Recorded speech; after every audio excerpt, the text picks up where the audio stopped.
Hola, mi nombre es Wendy Sanzana, soy guía de turismo aventura y monitora no deje rastro. Así que hoy les vengo a mostrar los 7 principios que son fundamentales para ir a hacer camping en la vida silvestre. El primer principio es planifique su viaje con anticipación. Para eso debemos considerar el clima, debemos considerar las zonas hídricas del lugar, también tenemos que ver si hay zonas de camping, zonas de baño, zonas de agua potable y tener a disposición mapas. Y también es buen momento para dejar nuestras comidas en bolsas reutilizables y así evitar llevar basura hacia la montaña.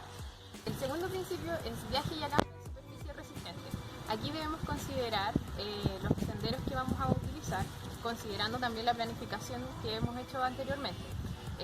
Esto es para no dañar la fauna, no salirse de los senderos contra el virus Hanta o cualquier otro peligro que pueda haber a nuestro alcance. También existen camping que tienen habilitado espacios para poder poner nuestras carpas que se llaman zonas de sacrificio.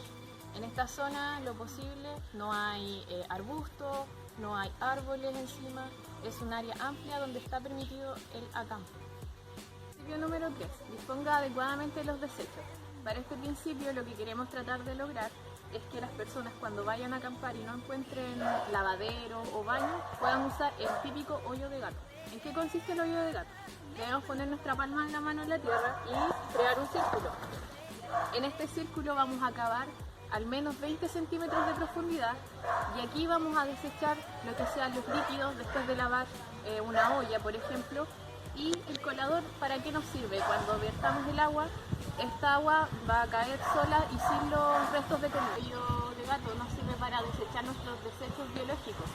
Entonces, lo ideal es que cuando uno vaya al baño, lo haga en lugares amplios y ojalá expuestos al sol, y así el material orgánico se va a ir degradando con mayor facilidad.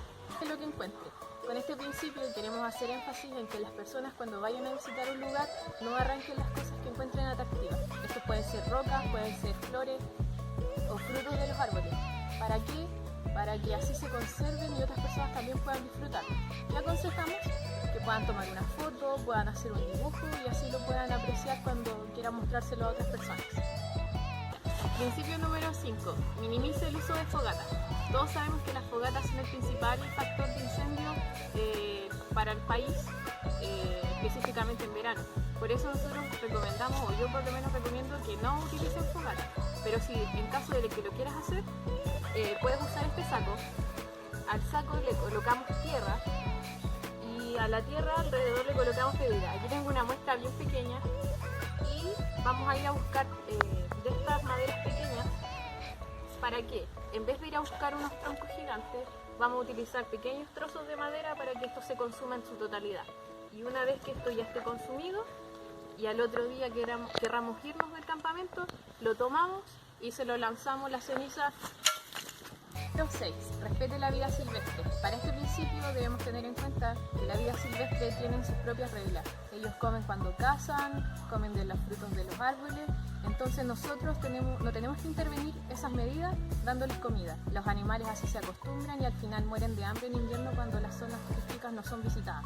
Entonces, tener mucha consideración en visitarlos, no molestarlos, no acercarse a nidos ni a cuevas, ni tampoco querer tomar la foto muy de cerca. Para eso siempre hay que considerar la distancia. Principio número 7, respete a otros visitantes. Cuando nosotros vamos a los campings siempre vemos otras personas, vemos que están compartiendo la misma idea que nosotros y lo importante aquí es respetarnos. Si las personas van a un lugar es porque quieren escuchar la naturaleza, quieren sentirse tranquilos, por eso nosotros evitaremos el llevar instrumentos, en hacer boche, en molestarlos. También lo que aconsejamos es que todos se saluden, ya que todos vamos a la montaña a disfrutar y nosotros somos todos conocidos y somos todos amigos. Así que si necesitan ayuda, lo esencial es poder ayudarse.